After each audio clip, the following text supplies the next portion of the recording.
I'm very pleased to introduce the Beinecke curators, Michelle Al-Ferzly and Agnieszka. Michelle is a specialist of medieval and Islamic art with a focus on cross-cultural encounter in the medieval Mediterranean and on the visual and material culture of health and foodways between the 10th and the 14th centuries. She was previously a research associate in the Department of Medieval Art at the Metropolitan Museum of Art, where she contributed to the 2023 exhibition Africa and Byzantium, and has worked on for a number of other museums, including the Aga Khan in Toronto and the Dallas Museum of Art. She holds a doctorate from the University of Michigan, Ann Arbor, and a BA from Wellesley. Agnieszka returned to the Beinecke as an early materials cataloger in 2021 after receiving both her BS and PhD there. She has pursued a consciously cross-disciplinary path through cultural heritage collections, exploring the scientific materials of the Chemical Heritage Foundation, the indigenous manuscripts recovered at the Massachusetts Historical Society, and the wide-ranging scholarship published by the Medieval Academy of America and Speculum, a journal of medieval studies.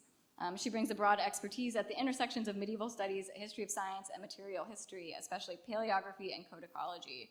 And they recently co-curated the exhibition up now at the Beinecke called Taught by the Pen, which I think they will tell you a little bit more about here. So please join me in welcoming them, and there'll be a time for questions afterwards. Thank you very much. So thank you, everyone, for joining us this afternoon. As Rhiannon said, we are new curators of early books and manuscripts at the Beinecke, and we're joining you today in this really wonderful moment, both of change and reflection in the Beinecke. As you may know, we just hired 6 new curators, of which 5 of us have started. One more is joining us in the summer, and so this has been an opportunity to think about our curatorial remits, why our collections look the way they do, and how we would like them to look in the future. And for us, as Agnieszka mentioned, we are the new stewards of this collection, which is very global in nature, as you can see in this wonderful collage and array of materials across languages, across formats, regions, periods, cultural traditions, intellectual traditions. I mean, the list goes on. So the collection of early books at Beinecke has historically incorporated a number of different materials, ranging from French Arthurian romances dated to the 13th century, to Tibetan tankas, to Persian Book of Kings, to Armenian gospel books, Japanese old block prints. I mean, really, it's truly endless, and we have an embarrassment of riches. Agnieszka and I are rethinking the collection and how it's bounded, and we are trying to define it as one that is bound by 2 technological revolutions. Starting in the 6th to 7th century, the transition from papyrus scroll to codex, and then ending with the transition from manuscript to print sometime in the late medieval, early modern period. And the chronological ends, or when this kind of technological transition happens, depends on geography and book tradition. But this is a global collection that has developed kind of by accident. And as we develop our individual and our collective collecting profiles, we're exploring how to turn it into one that is global by intention. At the Beinecke, we do this work within a university and within a related set of disciplines that are also considering what the global medieval could mean, which means collaborating with faculty colleagues across disciplines, including medieval studies, history, art history, religious studies, Near Eastern languages, and so serving scholars broadly who are thinking about the medieval world from a variety of disciplinary perspectives. So the question then is, what does that actually mean? What is global? And in pursuit of an answer, in the time that we have today, what we'd like to do is both to introduce you in a bit more detail about the history of our collection of early books and manuscripts, and then having done that, we'll, in the second portion, consider 3 objects currently in our collections that suggest paths forward as we wrestle with this global collection. And at the end, we invite your comments and questions and look forward to thinking through the question with you. There we go. So thinking of the collection's history, we're going to go well back before Beinecke's founding in 1963 and think almost all the way back to Yale's founding. And so this is a detail of one of the carvings in the main library that commemorates this moment in 1701 where Yale is founded with a donation of books. And the medieval collections don't quite start there, but they start very soon after with this manuscript, which is a 15th century copy of the Speculum Humanae Salvationis, And this is considered to be the first medieval manuscript in the British North American colonies. I've seen different claims about whether it is in general in the British North American colonies or in an American collegiate collection specifically. If it's the latter, there's not too much competition, obviously. But I think it's the point is it's one of the very, very early medieval manuscripts brought to this part of the country. This is now Beinecke MS 27. It's been in our collections, obviously, for several hundred years now.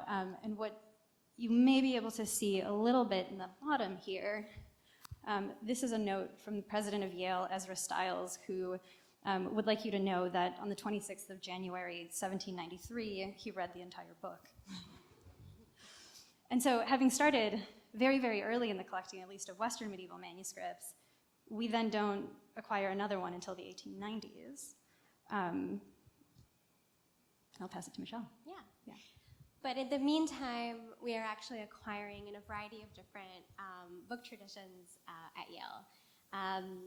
So in 1840, Yale appointed North America's first professor of Arabic and Sanskrit, Edward Salisbury, who you see here. And he dies in 1870, and after his death, he bequeaths to Yale his whole collection of Islamic manuscripts.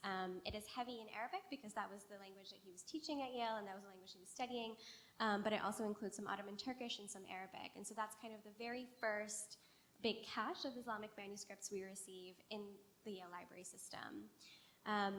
Edward Salisbury is a very interesting person. He acquired his library of manuscripts from a French Orientalist who was living in France in the 17th century, so you can really think about how this collection as a whole really traveled from Europe then to the US, but also kind of has been accumulating over time. And so it is a really, really fascinating and interesting collection. And this image that you see here of him kind of against this Arabic script is from a picture that was produced for an exhibition about him that we did in the library about 10 years ago. Around the same time, or a little bit earlier, Yale Library received 6 sets of traditional stitch-bound Chinese books, and these came through the missionary printer, scholar, and diplomat Samuel Wells Williams. And you see him in a Japanese actually caricature here at the center, which I thought was quite funny. I could have brought you a traditional black and white picture of an old man, but instead you get this.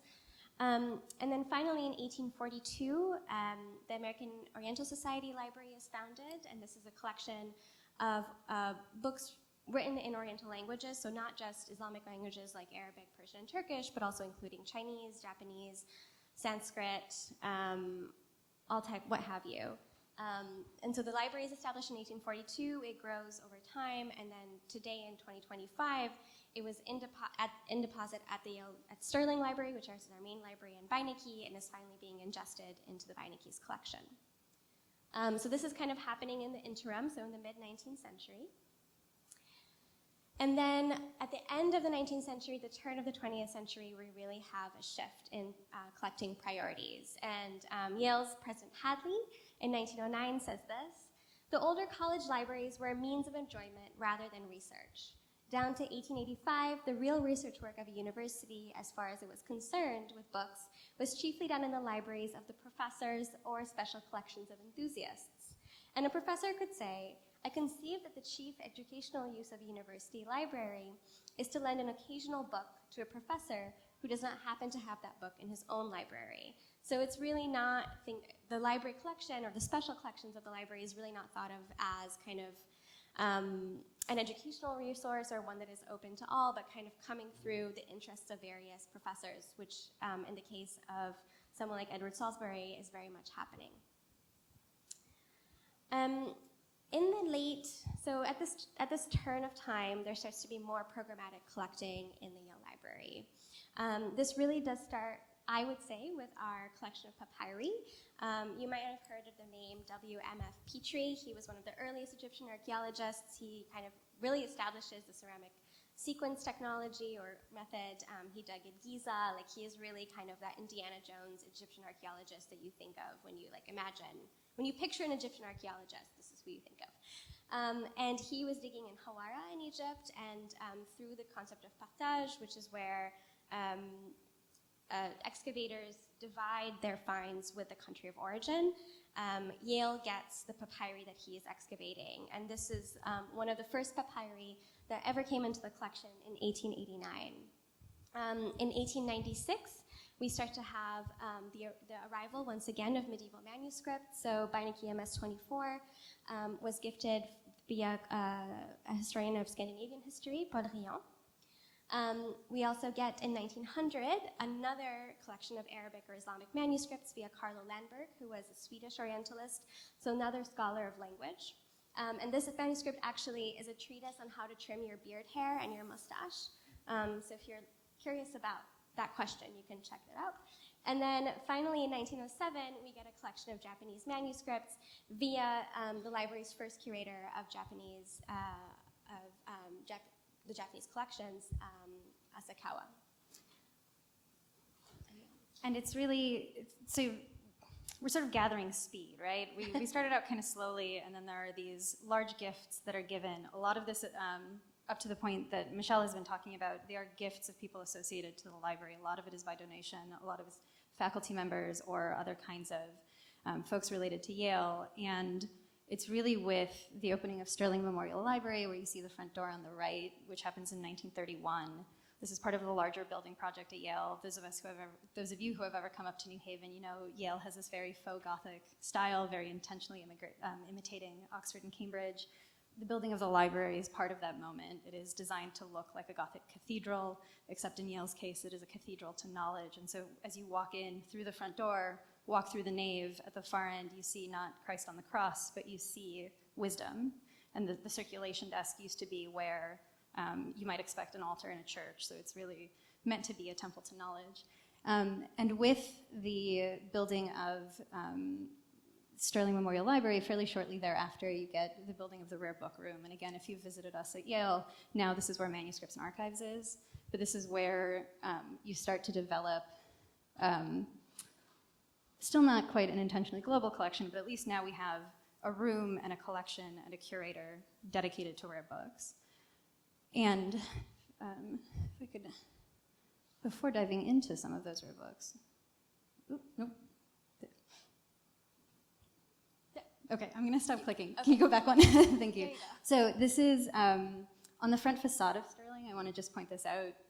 Above the front doors, or just throughout the library itself, a lot of the decoration is done to signal various parts of this motif of a temple of knowledge, which is what this is about, and I'll get to it. On the one hand, there is also in the nave what is considered to be the largest collection of secular stained glass in the country, which in the nave at least tells you the history of New Haven.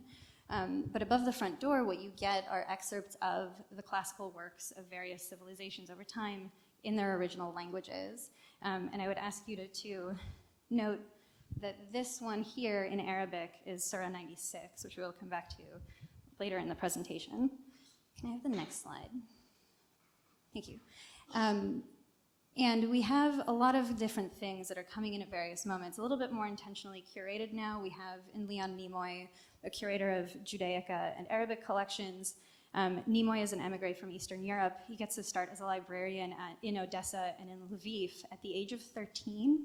We don't know if that's true. This is repeated everywhere, but he seems to have a very, very long career.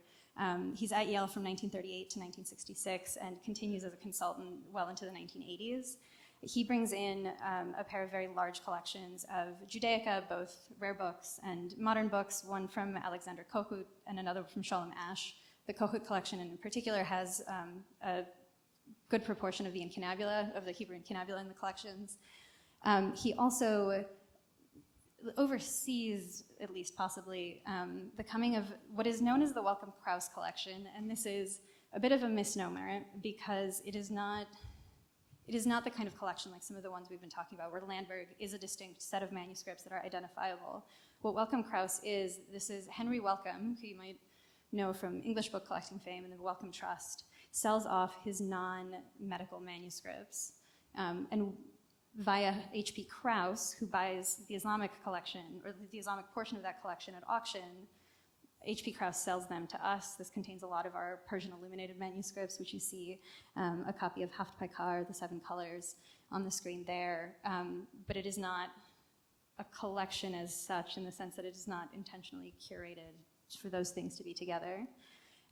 In this moment, we also, kind of moving it towards the middle of the 20th century, there is also a curator of Tibetan collections at Yale, a man by Wesley Needham, who is responsible for both the gift by the 14th Dalai Lama in 1950 of a complete Lhasa Kanjur, and also the Bernard collection of Buddhism, which makes Yale gives Yale a really wonderful collection of Buddhist texts and complements tankas that we had received earlier. And finally, the other person that I want to mention in this moment, who really then straddles the line between Stirling and Beinecke, because we're getting further into the mid-century, is Thomas Marston, who is an advisor to the collections at Yale. He also eventually becomes the curator of medieval and Renaissance literature at the Beinecke, once Beinecke is founded. Marston himself is a collector in addition to being a curator. His own collection of more than 230 manuscripts is purchased by Yale in 1962, so immediately before Beinecke is founded. He's really interested in Italian humanism. This is where we get a lot of the really beautiful French and Italian, very late medieval Renaissance manuscripts. There's also a handful of Islamic manuscripts that come in this moment, and he's collecting, or come in from him, and he's collecting those, thinking of the comparison to Western books, so thinking about things that will bring out aspects of a Western book, or bring those more clearly to the fore through the comparison. He also oversees important gifts of medieval and Renaissance manuscripts from David Wagstaff, Hunting and Fishing, sporting books, of Henry Taylor, of travel and exploration, and also the Ziskind Charitable Trust, from whom we get a lot of our Greek manuscripts. The next slide. And then, finally, in 1963, we finally get the founding of the Beinecke. And I hope you'll agree with me, the building and the photograph is very impressive. I would like to take the moment to apologize to you, because the photo that I was actually looking for is, there exists somewhere in Yale's archive a photo of a parade of animals across Beinecke Plaza, because there was a moment where the Peabody Museum of Natural History needed to have their taxidermy collection frozen to treat it for bugs. And the Beinecke at that point was the only place with a freezer large enough to take care of this.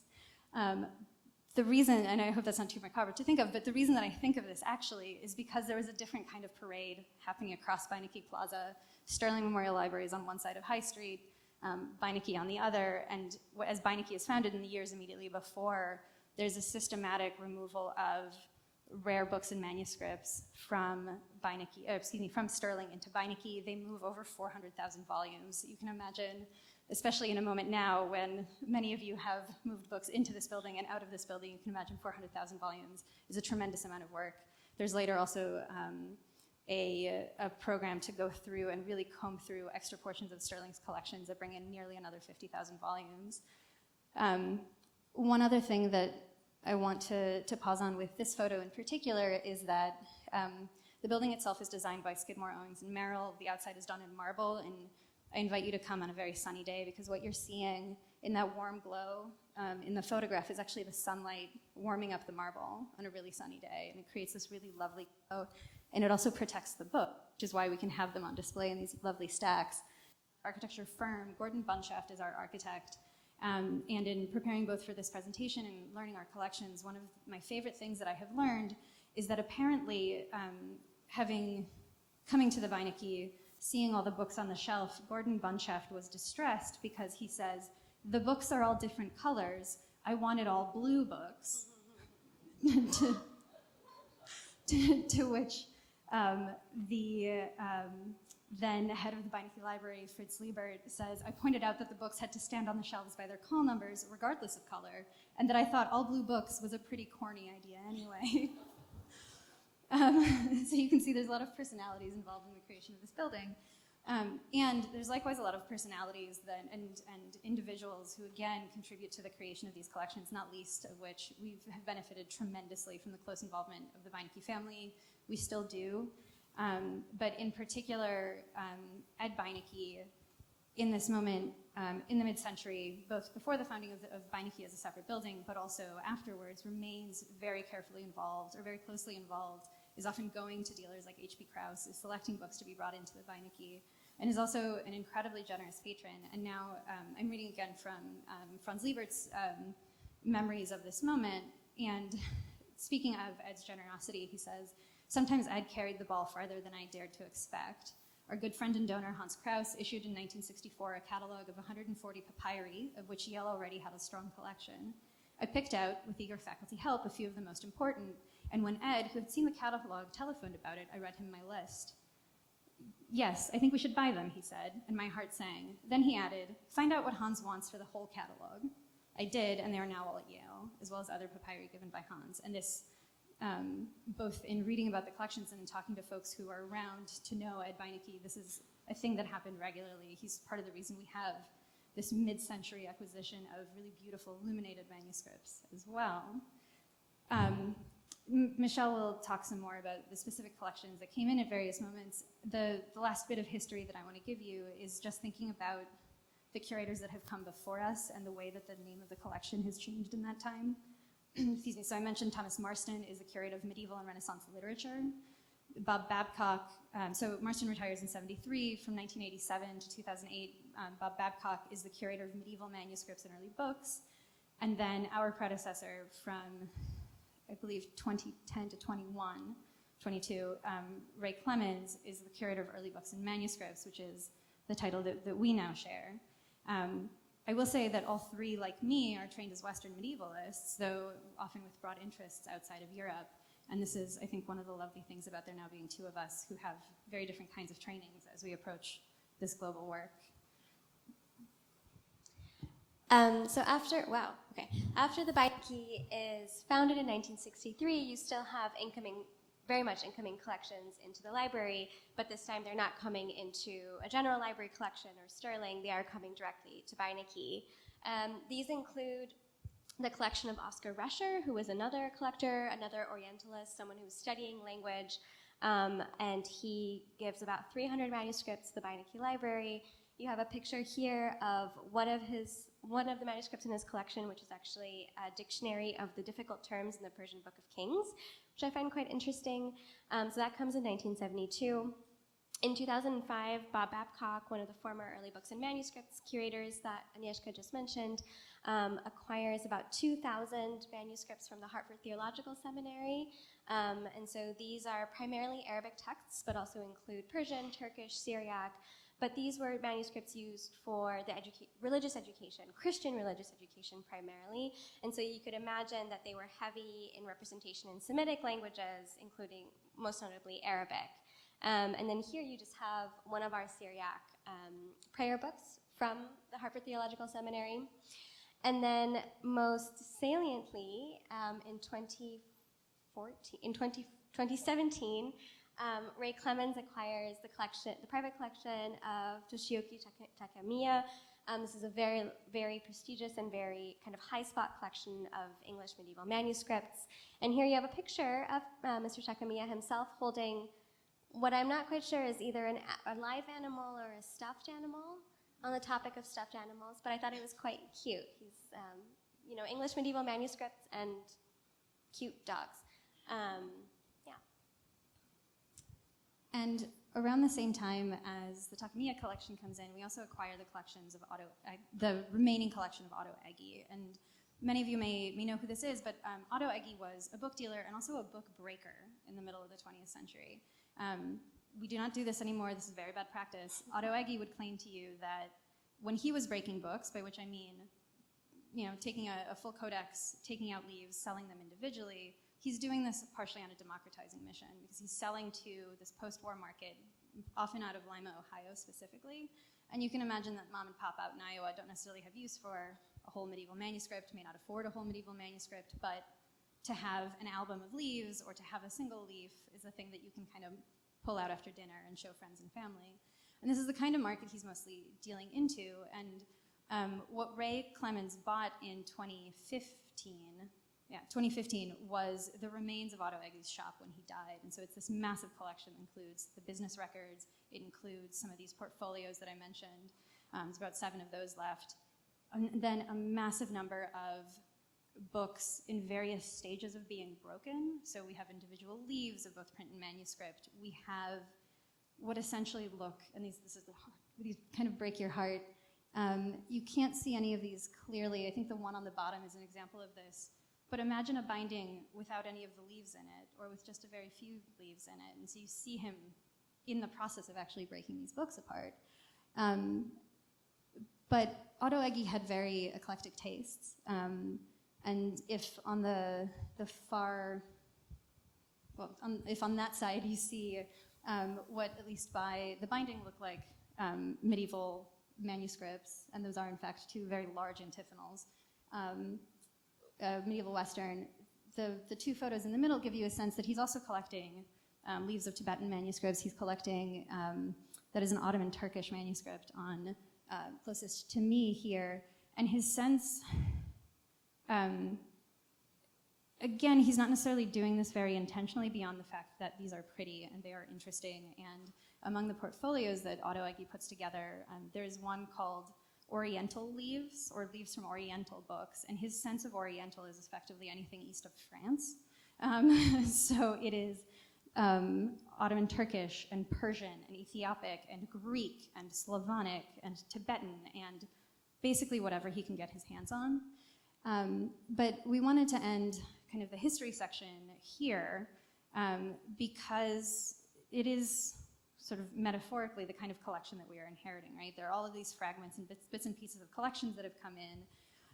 And there's also, I was going to say bits and pieces of people, but actual people in bits and pieces with varying degrees of ownership and different kinds of ownership of the collections that are responsible for them coming in. And so as much as we've told you about some of the curators that were involved in this among some of the librarians, there are also other donors we haven't had time to tell you about. So William Loring Andrews gives us an important collection of incunabula in 1894. Marjorie Wynne served for many years as assistant to the Rare Book Room and later as reference librarian in an era where her gender limited how far she could rise within the library. Cora Lutz and Barbara Shaler in particular, and Bob Babcock as well, cataloged her medieval manuscripts. These are the published catalogs that exist now. And that is, we do not have time to then get into the hundreds of folks who have photographed these books, who served them to researchers, who've moved them across various places in parades that may or may not involve animals, who've conserved them, who've cleaned the collections, all of that. And so in closing this part, we hope to have impressed on you that we have this vast array of materials from vast geographic origin that come in different ways, and our task now is to make, if not a coherent whole out of these, then at least a coherent assemblage. And so next. So to close out today's talk, we'd like to bring in some examples of things or themes that we're thinking about to kind of fill in the gaps of the collection very broadly, and to kind of see how the collection can speak to each other regardless of its various and vastly different geographic origins.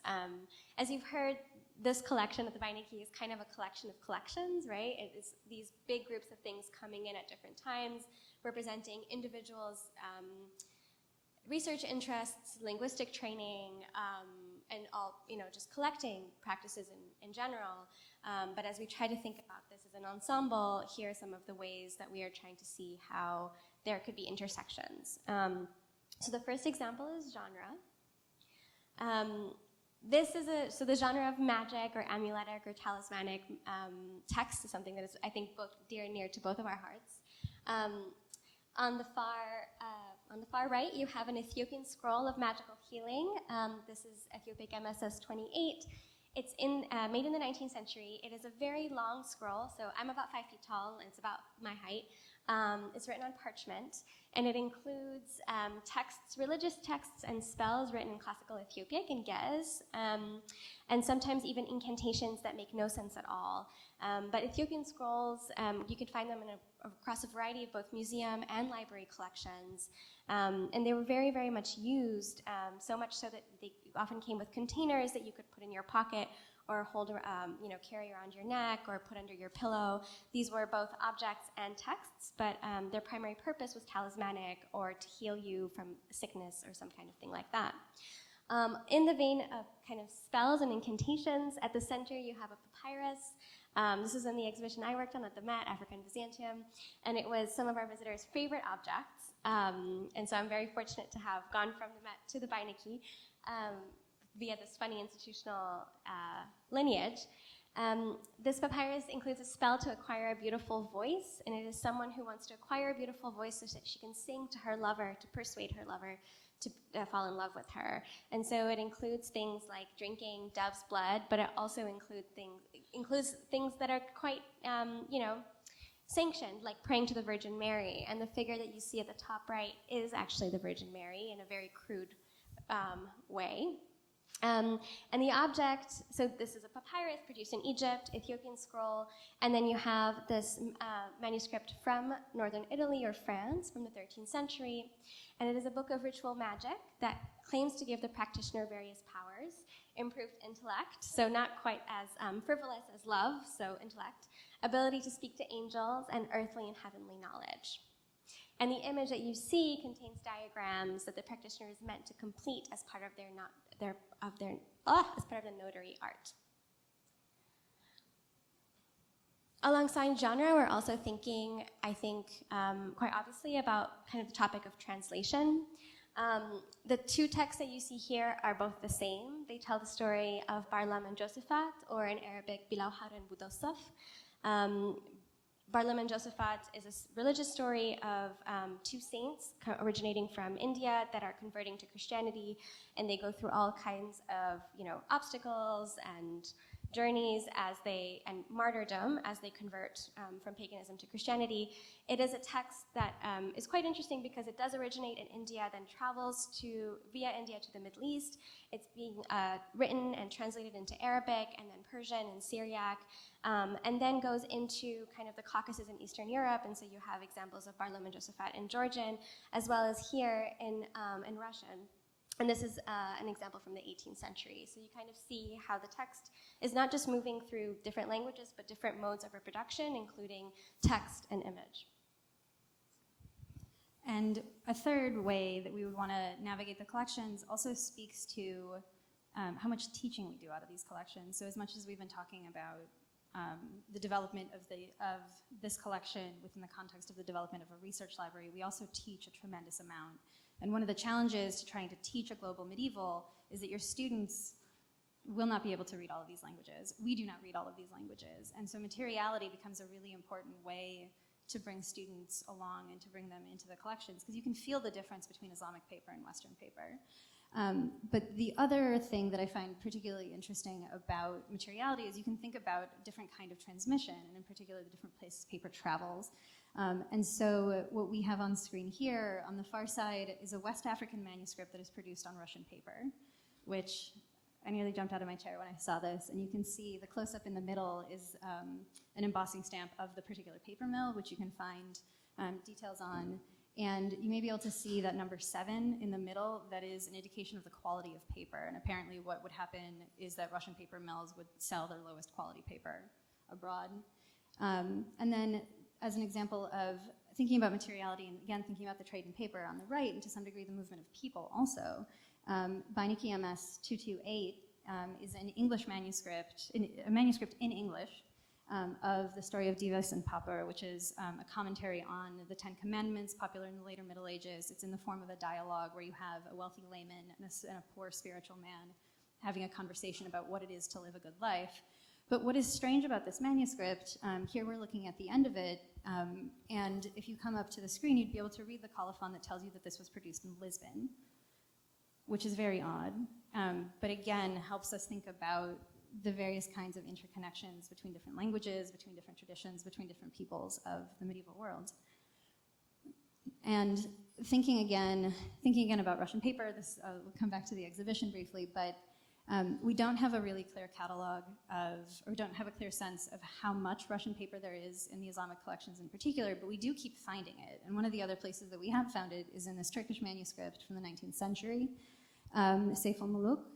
And if you would like to see this manuscript, I would encourage you to come visit our exhibition, Taught by the Pen, which is an introduction to our collection of Islamic manuscripts. It is up until the 10th of August.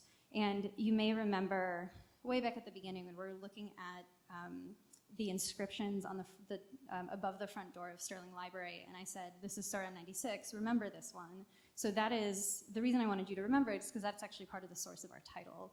In Surah 96, you have the line about the Lord taught humanity by the pen. And so this is meant as an exhibition both to be an introduction to manuscripts, hence the pen, but also thinking about these long traditions of Islamic knowledge and intellectual traditions. So to conclude and to bring you back to this collage that we showed at the beginning, I hope that we've shown you kind of through discussing the history of the collection, but also its potential that the collection as it stands now is, as I mentioned, a collection of collections, but we hope to have offered some ways through which we can think about it globally and think about, again, about how we can make various parts of the collection address one another and speak to one another. We thought about genre, we thought about text transmission and translation, we also thought about material, codicological intersections as well.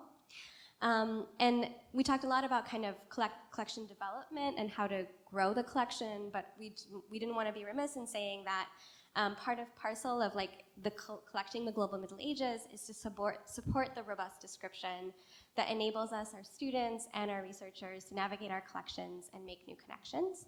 And with that said, thank you very much for your attention, and we look forward to your comments and questions. Thank you so much for that. I wanted to ask a little bit about the word Oriental and how you think about it, because I know it's this historical term that kind of gets used in the Otto Eggy way, but not something that like I would personally use to describe something most of the time as an outsider to that area. But I see you sell a bookplate of some of the collection, so if you have thoughts. Just briefly about the Otto Eggy way. So I agree with you, it's not a term that I would use. And so I want to be very clear that I use the term Oriental in that context is because that is the name of the album. So that is part of it. But the American Oriental Society, and maybe you know this a bit better, but I think they're in the process of renaming themselves. Oh, I didn't know that. Yeah. I'm not a part of the American Yeah. But it is a thing. Yeah. I mean, I think you can speak to this more generally better than I can. Yeah, I mean, when I started my job at the Beinecke, one of our faculty members said, "Oh, Michelle, you're here, and you can rescue the Beinecke from its Orientalist roots." And I was like, yeah, okay. And my point being that I don't really know how you separate one from the other because it is so ingrained in the history of the collection. So the American Oriental Society being one example.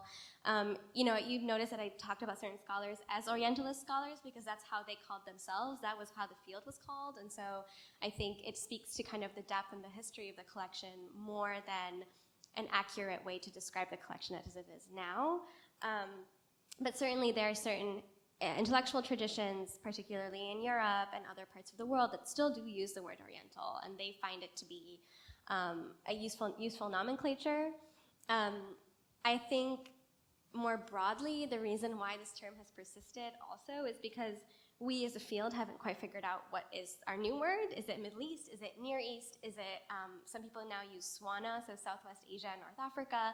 Some people use Islamic, some people use Islamicate, so Islamicate being like everything within the Islamic world, but not specifically Islamic like religious practice.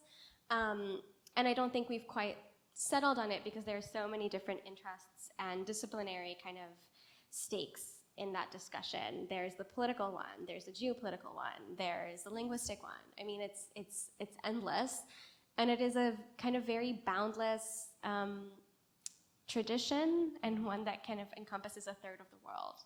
And so I think it's really difficult to find, to figure out the right way to describe the thing. So unfortunately, Oriental is still very much part of the vocabulary, especially when we're discussing historiography. Thank you.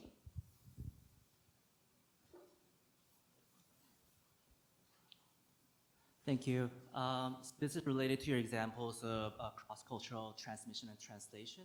Do you have in your collection any notable examples of like exchange of ideas across cultures? For example, like Buddhist teachings in Arabic context, Islamic context, or like Arabic science in like a Latin language, or like it mentions like information that kind of transcends different cultures. Thank you. Well, thank you for that, because it gives me an excuse to talk more about the exhibition, because that is one of the things that the exhibition is trying to do in pulling out some of the portions of our Islamic collections where you see these kinds of interesting transmissions and One of the things that I really love about that collection is you have really interesting linguistic mixes. So you have, for instance, we have an Armeno-Turkish manuscript where the language of the manuscript is Ottoman Turkish, but the script is Armenian. And this is not very common, but we do have examples of this. There are other examples where, for instance, you have incunabula, so books printed with movable type. Usually we're talking about Western books when we say incunabula, but books printed with movable type. We have examples of incunabula from Turkey. They are published in Hebrew. Those are some of the things that come to mind most immediately. Yeah, I mean, we do have examples of Buddhist texts being translated into Persian primarily. Not many, but we do have some. In terms of the science and the medical aspect, yes, absolutely. We do have a number of kind of Latin texts that are translations of the original Arabic, but those are primarily held in Yale's Medical Historical Library, so they're not technically part of the Beinecke collection. So that's also something, right? Like, it's like we're talking about Beinecke's collection, but there are all of these other repositories across campus, including divinity, arts, medical historical, that also have medieval, that also are part of this global medieval story. And I think part of what we're really interested in doing is kind of culling those examples out and trying to find a way to activate them better. Thank you.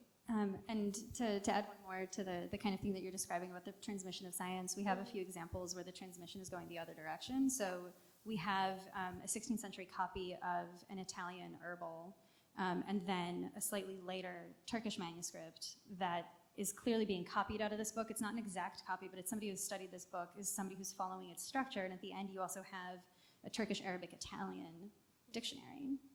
And so we are trying to find ways of, as Michelle said, bring more of this out of the collections. One of the issues with this is the description, because, and this is not just kind of non-Western materials that suffer from this, but when you have a library that's as old as ours, the description has gone through different, there has been different amounts of time at different moments in time about how thoroughly you can catalog things. And so some of the kinds of, or the kind of question like you're asking, it's really patchy how well we can answer it right now because we sometimes just don't have thick enough description in the records. As somebody who mostly works in the print era, I find dealing with the range of languages and cultures that I have to encounter challenging at times, and the idea of having to layer the range of paleography skills on top of that dealing with the global medieval must involve. I'm curious how you deal with that in terms of working with students, in terms of just working with the range of materials. I was going to say I have very patient friends, but I have very patient colleagues also. But in all seriousness, I think one of the real joys and huge benefits of being in the kind of research library that we're in, and then also in being in the kind of broader intellectual communities, of which the BSA is one, please join, is because you do get connected to the people who know these things, right? So I mentioned the Armeno-Turkish manuscript. There are not a lot of people in the world who can read this, but it turns out that the faculty member we were working with to catalog Ottoman Turkish, Özgen Felek, one of her graduate advisors, Kevork Bardakjan at Michigan, is one of the experts in this language, and he very kindly, because he's interested in this material, he very kindly, within a week, sent me a 3-page description so that we could actually describe this book. There are other kinds of opportunities so this is all to say, we want to look for opportunities to collaborate with folks and find the people who do know how to do this work. So as another example, I had a wonderful student doing research, provenance research for material evidence in incunabula, which, for those of you who aren't familiar with this, there is a project to try to track copy-specific provenance on all known extant incunabula. International database run now out of the University of Rome by Christina Dondi, who founded it. And it just so happened that in the moment we wanted to start in on Hebrew and Incunabula, our colleagues in the general collections and the Judaica librarian Constanze Kunst was doing provenance for Footprints, which is a Judaica provenance database. And so that's a good moment for us to team up. We bring in the Judaica cataloger who happens to know Hebrew paleography, and then it becomes this wonderful collaborative work, which is how you have to do these things, because no one of us can know all of these languages and all of these paleographies. I feel very fortunate to be in a university.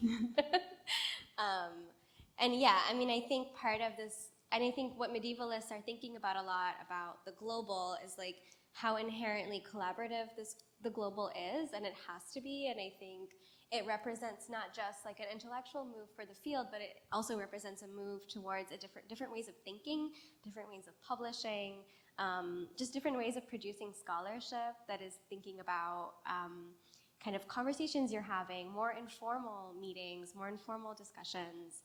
And so I think that's a good thing for the field in general, just to be thinking alongside other people. So, yeah. Thanks. So, thank you. You sort of teed up my question perfectly. And I'm wondering, sort of following on that, if part of your vision, or maybe the happening is sort of seeing the collection as a place that will then spring to departmental, interdisciplinary collaborations in ways that maybe experienced as much. I was wondering if that's part of your vision for the future and sort of part of the way that you see the library playing a role in the university more broadly. Yes, absolutely. So we mentioned right at the beginning that we happen to have the good fortune of working within a medieval studies community and also an ancient studies community that are very interdisciplinary and are thinking about the same kinds of questions. And so I think we both take as part of our task to kind of to tee up our scholars and to tee up our students to be able to dig into these collections so that they have what they need to set up to make these other kinds of connections. Because as Josie just said, none of us can individually know all of the things, and so whatever we can do to get more eyes into the collection is great. And that again, that has to do with good description. I'd love to see the old Shaler catalog get picked up, and we've talked about what would it look like to expand that. And so when I say the Shaler catalog, there are different schools of thought on description, and there's on the one hand MARC records, which is what you see in a library catalog, and then the bibliographic descriptions that you see all over the fair here, and is really the standard, scholarly standard for the description of medieval manuscripts, or very thorough descriptions of manuscripts that our non-Western materials haven't had the benefit of at all, and our medieval Western books incompletely.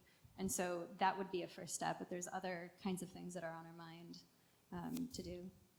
Yeah, I mean, also in terms of thinking interdisciplinarily across various parts of the university, I think for me, what I'm thinking a lot about in this role is like how to get departments that haven't historically been using the Beinecke to come into the Beinecke because they're afraid of the Orientalist ghosts that are hiding among the stacks. And there are faculty who don't use the Beinecke at all, and they'd like to, and they just don't know how. And so this year, in this first year in this new job, has been really trying to like meet people and curry up favor and ensure them that this is a place where they can be doing their teaching and their research.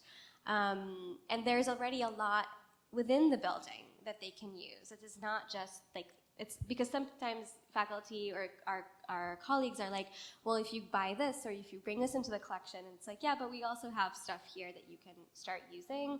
And just to kind of develop those relationships is, I think, a really important first step.